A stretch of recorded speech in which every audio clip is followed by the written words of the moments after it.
Good evening and welcome to TC Network. I am Tingnay Tim Hokip bringing you today's news. Today's top headlines include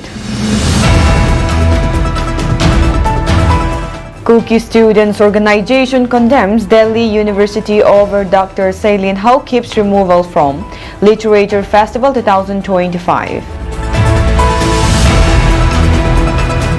Assam Rifles denies escorting Kuki militants, calls student body's allegations baseless. Sub-divisional hospital More reopens after year-long closure amidst ethnic clashes.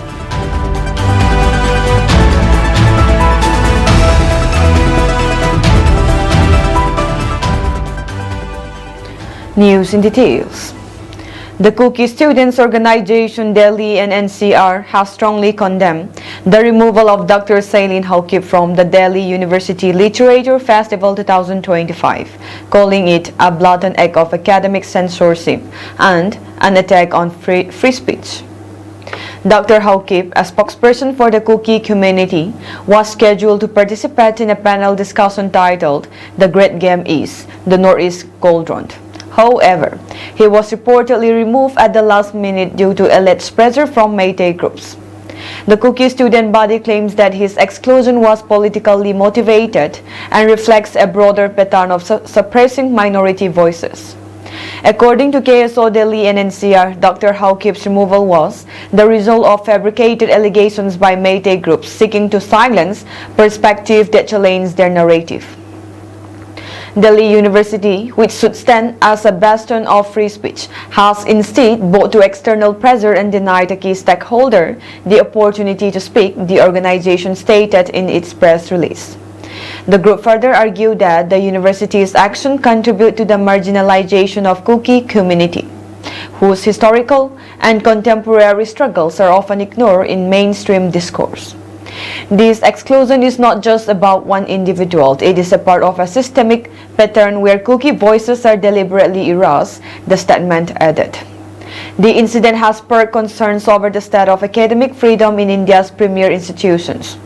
KSO Delhi and NCR pointed out that this is not the first instance of censorship targeting their community, citing similar cases of research suppression in Manipur under the Biren Singh government. They argued that the same tactics are now being applied in the national capital. If a University of Delhi University stature cannot ensure a fair platform for diverse voices, what message does that send to minority students, the organization asks. It tells us that our experiences do not matter and that our voices will continue to be systematically silenced. KSO Delhi and NCR has urged Delhi University to uphold its commitment to academic freedom and provide an explanation for Dr. Hokip's exclusion. The group also called on other academic institutions to resist political pressure and ensure that marginalized communities are given equal representation in intellectual discourse. A literature festival that censors voices under political pressure is no longer a platform for knowledge sharing, but a tool for reinforcing majoritarian narratives, the statement concluded. Despite repeated attempts, Delhi University has not issued an official response to the allegations. Meanwhile, the controversy continues to fuel debates over academic freedom, minority representation, and the politicization of educational institutions in India. The Assam Rifles has denied allegations made by the Senapati District Students Association SDSA that its personnel escorted armed Kuki militants under the suspension of operations agreement in the early hours of February 22. The paramilitary force has asserted that it often engages in discussions with all ethnic groups as part of its peacekeeping efforts in Manipur. Responding to the allegations, the Public Relations Officers PRO of Aigar Sauk told the Assam Tribune that the paramilitary force maintains neutrality and engages with all communities to uphold stability. We conduct dialogues with all ethnic groups, Meitei, Naga, Kuki, and Pangal, Meitei Muslims, whenever necessary. It is unfortunate that non-issues are being unnecessarily escalated, the PRO said. The PRO also informed that the unit involved falls under IGAR East and would be able to provide further clarification. Earlier, SDSA President Saloni Tony in a press conference claimed that Assam Rifles personnel were seen escorting armed cadres of a particular community in their vehicles. SDSA functionaries came across Assam Rifles personnel escorting armed groups in the wee hours of February 22. This act inside the peaceful Senapati district has created unrest. We demand clarification from the Assam Rifles, Tony told the press. He further alleged that the incident has fueled distrust among the Naga residents of Senapati and questioned why top Kuki militant leaders were invited by the Assam Rifles at a time of heightened tensions. The controversy stems from a viral video that showed SDSM members questioning the armed cadres, who identified themselves as members of the United People's Front UPF and SOO affiliated group. The cadres reportedly claimed they were invited by the Assam Rifles Director General DZ. Meanwhile, the surrender of arms and ammunition continues in Manipur following Governor Ajay Kumar Bala's 7-day ultimatum. On Sunday, civilians in Taubal district voluntarily surrendered 7 firearms at the Superintendent of Police SP office, including 1 SMG carbine with a magazine, 1 tear gas gun, 2 sniper rifles, a double-barrel gun, a single-barrel gun, and a 0.38mm pistol. In addition, 2 improvised explosive devices, IEDs, 7 hand grenades, and 2 2-inch mortar shells were handed over. In Infal East, 3 firearms including an AK-56 MAS series bolt-action sniper rifle and a 0.303 rifle were surrendered on February 23, along with 2 hand grenades and 44 rounds of ammunition. Meanwhile, the search operation in Langza Churachandpur led to the recovery of a 0.303 rifle with a magazine, 3 country-made single-barrel guns, a modified 81mm mortar Pumpi, 3 IEDs, 3 improvised bombs, and multiple rounds of ammunition. In a significant development in the Boulder Town More region in Kukiland's Technopol district, the subdivisional hospital SDH More, which had remained non-operational since the ending classes of May 3, 2023, was officially reopened today. The initiative, spearheaded by Dr. Ang Hong, Chief Medical Officer, CMO of Technopol District, in collaboration with various civil society organizations from More Block and Technopol District, marks a critical milestone in the region's recovery efforts. The reopening ceremony commenced with a solemn blessing prayer led by Reverend K.K. Hahao Gangte, Secretary of the More Pastors Fellowship. The prayer sought divine protection and guidance for the doctors, nurses, and dedicated CSO volunteers who have committed themselves to serving the community in challenging times. Community leaders, key stakeholders, and security officials, including the commanding officer of the 5 Assam Rifles and the officer in charge of More Police, were present at the event. Their collective presence underscored the shared commitment to re-establishing essential healthcare services in the Boulder town. Addressing the gathering, CMO Dr. Ang Hong emphasized the hospital's crucial role in providing medical care to the people of More and surrounding areas. He acknowledged the unwavering support of various stakeholders in making the reopening a reality, highlighting the importance of unity and collaboration in rebuilding the healthcare infrastructure. Representatives from the CSOs reaffirmed their dedication to ensuring the smooth functioning of the hospital. They pledged to work hand-in-hand with healthcare professionals and local authorities to sustain medical services and enhance accessibility for the community.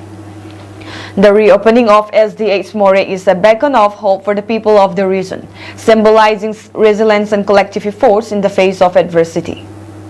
As the hospital resumes operations, it is expected to play a pivotal role in addressing the healthcare needs of the population, reinforcing the spirit of unity and perseverance in Technopol district. Manipur Governor Ajay Kumar Bala visited the conflict-hit Kangpokpi district Saturday, marking his first trip to the region since assuming office. The visit underscores the government's renewed focus on addressing the concerns of the Kukizo community amid ongoing ethnic tension in the state. Breaking from tradition, Governor Bala has chosen to operate from the State Secretariat rather than the Raj Bhavan, signaling a hands-on approach to governance. During his visit, he inaugurated a state-of-the-art IT center at Presidency College Modbung, a step aimed at fostering digital education and expanding opportunities for local youth. Upon his arrival at Modbung Model Village, the Kukizo community welcomed the governor warmly, reflecting both high anticipation and a strong desire for dialogue. Later, Governor Bala proceeded to the Deputy Commissioner's office, where he met with key Kukizo civil society organizations including the Kukizo Council, Kuki in Sadar Hills, and Tadaw in General Headquarters. In the presence of district officials including the Superintendent of Police Kang Popi, these organizations formally submitted a memorandum outlining their pressing demands and concerns. The Kukizo Council, in its memorandum, highlighted the dire humanitarian crisis and unresolved political issues affecting the community. Their appeal comes amid continued ethnic unrest in Manipur, which has left thousands displaced and struggling for survival. Representing the Kukizo people, the memorandum underscores the devastating impact of the 22-month-long ethnic conflict, citing loss of life, destruction of homes and churches, and mass displacement. The KZC leaders urged the governor to take swift action, especially in the absence of a political resolution regarding their demand for a separate administration under a union territory with a legislature. The memorandum also details district-wide challenges in Chandil, Chorochanpur, Kangpopi, Firjol, Tiribam, and Tecnopal, calling for urgent intervention. Meanwhile, the Kuki in Sadar Hills also submitted a memorandum to Governor Bala, urging immediate intervention on key issues affecting the Kukizo community in the wake of the ongoing ethnic conflict. The memorandum highlights four critical demands. First, urgent resettlement of internally displaced persons. The Kukizo community, devastated by violence, remains displaced, with many still struggling in relief camps. KISH demands resettlement at approved sites under the Deputy Commissioner and Superintendent of Police of Kangpopi District to ensure safety and stability. Adequate housing, healthcare, education, and employment opportunities for IDPs and special rehabilitation packages for families affected by violence and displacement. Second, direct access to central government funding. Development funds for Kukizo inhabited hill areas have been blocked or misallocated, leaving communities in neglect.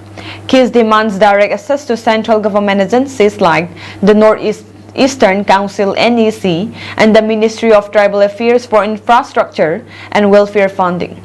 Special provisions for education, healthcare, and economic development in tribal regions, and a transparent monitoring system to ensure fair distribution of funds. Third, expedited political talks for separate administration. Amid continued violence and targeted attacks on the Kukizo people, the memorandum strongly asserts that the community can no longer coexist under the current administrative structure.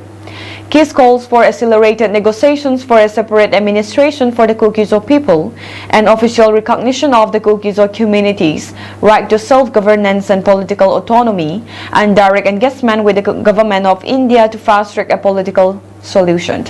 Fourth, activation of approved helicopter services. The approved helicopter services for Kangpopi has not been implemented, while alternative locations like Lairauching were prioritized instead. The memorandum demands immediate activation of helicopter services for Kangpopi, expansion of air connectivity to key locations like More, Lamka, and Dimapur for better access to essential services, and district monitoring to ensure the services benefit the people who need them most. The Kukizo leadership has emphasized that these demands are not just requests but urgent necessities to ensure safety, dignity, and self-determination. With tensions still high and thousands displaced, KIS President Hangmin Kipgen has urged Governor Bala to take swift action in addressing these pressing concerns. The survival of the Kukizo people demands on the government's willingness to recognize our needs and act without delay, Kipgen stated. As the Kukizo community continues to suffer in the wake of prolonged conflict, their leaders are pressing for immediate action from both the governor and the central government. The demands for security, infrastructure, and political autonomy are expected to be a major test for Manipur's administration in the coming months.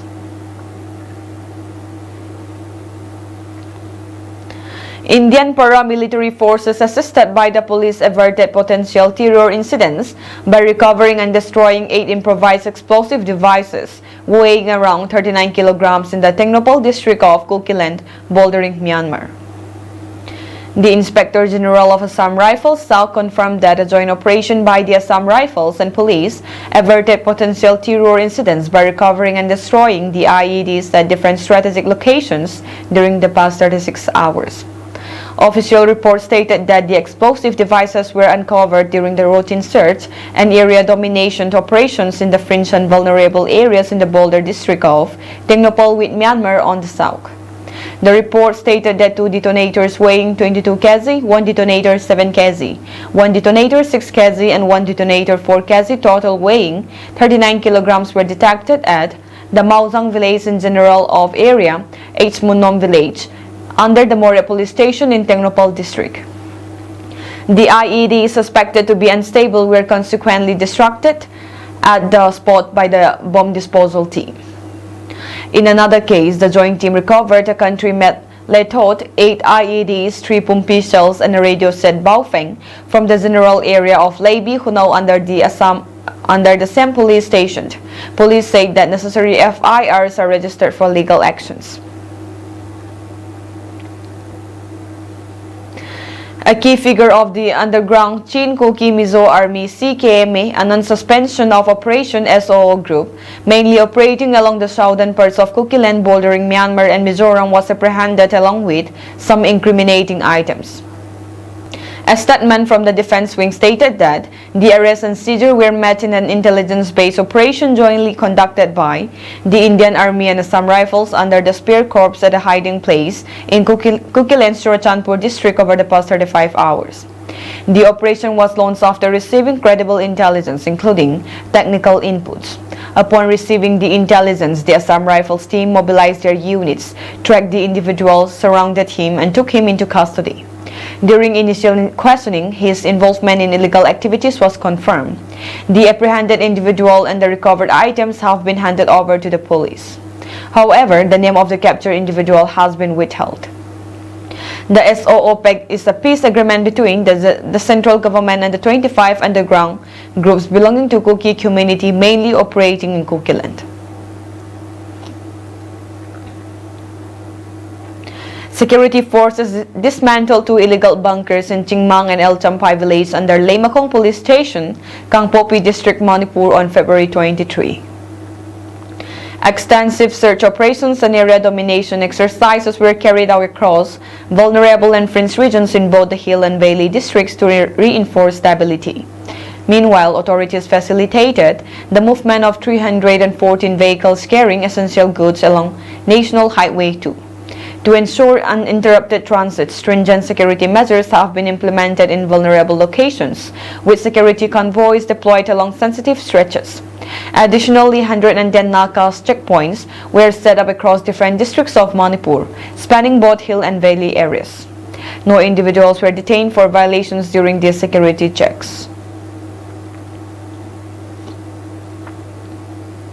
A substantial quantity of arms and ammunition was voluntarily surrendered by civilians at multiple locations across Taubal, Imphal East and Imphal West districts on February 23.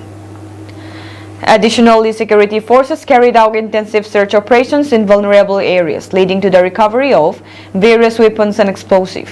The voluntary surrender of arms took place at designated police stations and SP offices across the district as follows: Taubal District SP Office TBLPS, 1 SMG carbine with a magazine, 1 tear gas gun, 2 sniper rifles, 1 double barrel gun, 1 single barrel gun, 1 .38 mm pistol, 2 2-inch mortar cells, 2 improvised explosive devices weighing 2.1 kg and 1.07 kg, 7 36 HE hand grenades, 5 Baofeng handled radio sets, 1 Patka. Imphal East District SP Office HGNPS, 1 AK-56 rifle with a magazine, 1 MAS series bolt action sniper rifle 7.62 mm with a magazine, 1.303 rifle with a magazine. Infal East District SP Office, PRTPS. 30 rounds of .303 ammunition, 11 rounds of AK ammunition to Infal West District, SP Office, Infal PS, February 22, 2025. 1 9mm carbine, A1. As part of heightened security measures, search operations and area domination exercises were conducted by security personnel in the fringe and vulnerable areas of Hill and Valley districts.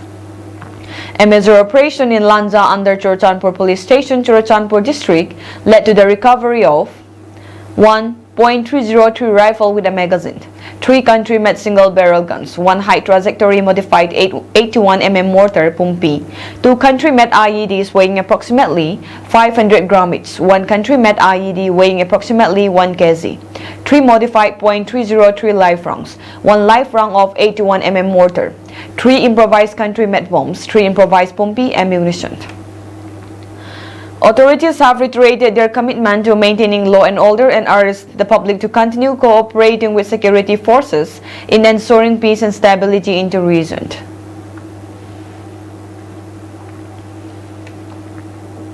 A joint operation between the Manipur Police and Assam Rifles on February 22 led to the arrest of 2 active militants belonging to the proscribed group United National Liberation Front (UNLFK).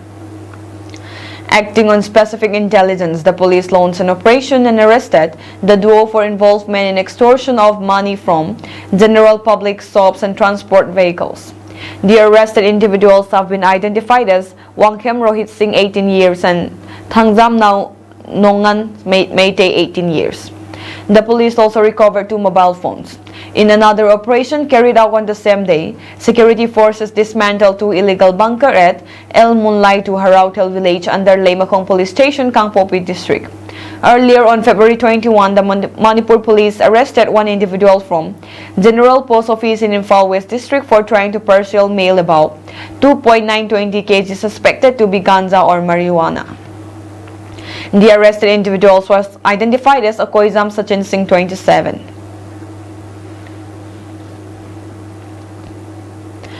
Manipur Chief Secretary P.K. Singh has said the 7-day ultimatum for surrendering weapons is good enough and that after the expiry of the ultimatum, security forces will find all looted and illegal weapons and take it. Singh told reporters at the sideline of an event that the 7-day period is good enough. If one decides it, it can be done in a day. Then we will go and take it from them. We will work on multiple fronts. There has to be peace and normalcy. Weapons cannot leave behind public or private hands. That's a dangerous situation. The weapon in the hands of those who are not authorized to use it is a dangerous situation. The sooner we do it, the more peacefully we will do it. It's a requirement. Looted weapons or any other weapons poses a threat to the society. It's first and foremost we do that, Singh said. He continued, open the highways, bring normalcy, and have some kind of confidence building on both sides. Let people understand the problems everyone wants to be over. There is a lot of hope in the society. Everybody says it's time to bring peace. Manipur police arrested 1 active member of the proscribed Kangleipak Communist Party who, in a viral video, had threatened the state forces, particularly the police commando personnel, for arresting village volunteers, police said. In C/W, 1 viral video on social media wherein a mass personnel had threatened Manipur state forces, mainly commando personnel, for arresting village volunteers on 22/2/2025, Manipur police arrested the accused person, namely one Moirang Tim Thoiba alias Olen Singh, 36, from Thamnapok P under Moirang Police Station, Bisnupur District Police said. He is an active member of KCP City Meitei and also a deserter of PLA. Further, on follow-up, police arrested another person from Infal East District, namely Saikom Lember Singh, alias Lemba, 31, who was making the said unwarranted threat video against police commando. He is also a cadre of KCP City Meitei and has been involved in extortion and buying illegal arms for anti-social purpose. Police also caution or warn that anybody who makes or shares or circulates any such unfounded threats against police or security forces who are lawfully discharging their duties shall be strictly dealt with lawfully and have serious legal consequences.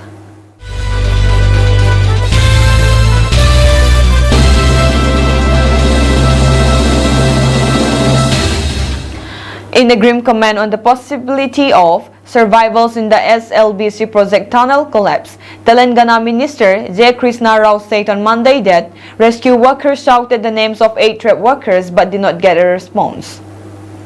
The minister further said chances of their survival are very remote. The ministry said mud had piled up in the collapsed portion of the under construction tunnel. To be honest, the chances of their survival are very remote because I went up to the end, almost just 50 meters short of the mishap site.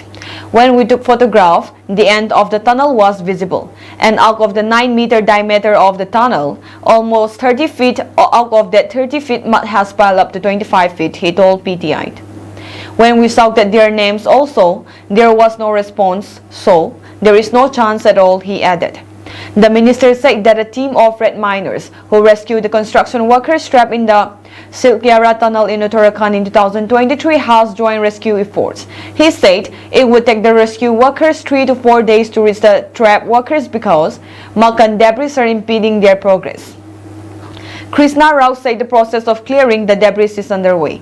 The authorities are pumping in oxygen inside the tunnel. They are also trying to dewater it, even assuming the trapped persons are in the lower part of the TBM machine, assuming even if it is intact on the top, where is the air, oxygen? Underneath, how the oxygen will go, he asked. The officials also informed that they are exploring alternative routes to reach the site of the accident by clearing the debris of soil mounds in the tunnel. The Indian Army, NDRF and other agencies have been pressed into the rescue operation since Saturday. However, no breakthrough could be achieved as of now. Those who have been trapped inside the tunnel for over 2 days have been identified as Manoj Kumar and Srinivas from Uttar Pradesh, Sunny Singh Jammu and Kashmir, Gurpreet Singh Punjab, and Sandeep Sahu Jekta says Santosh Sahu, Anuj Sahu from Jharkhand.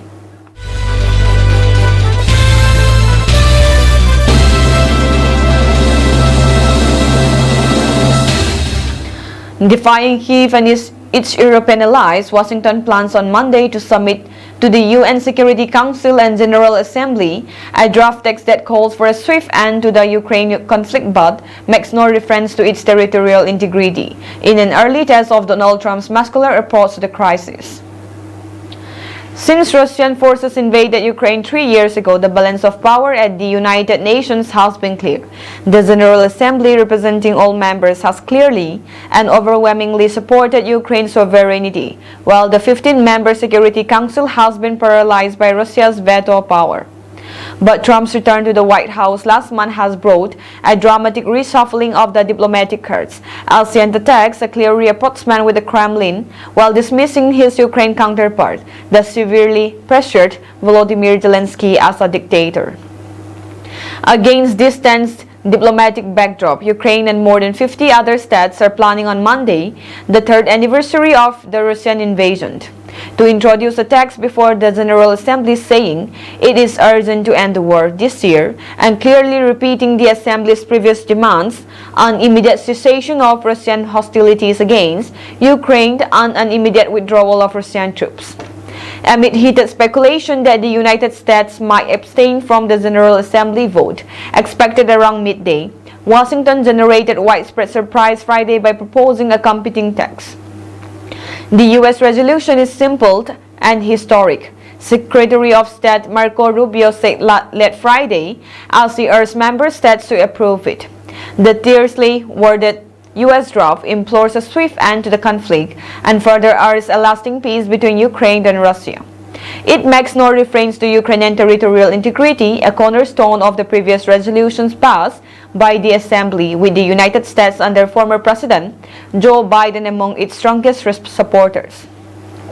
For Vasily Nebensia, the Russian ambassador to the UN, the American resolution is a good move, though he believes it should also address the root cause of the war.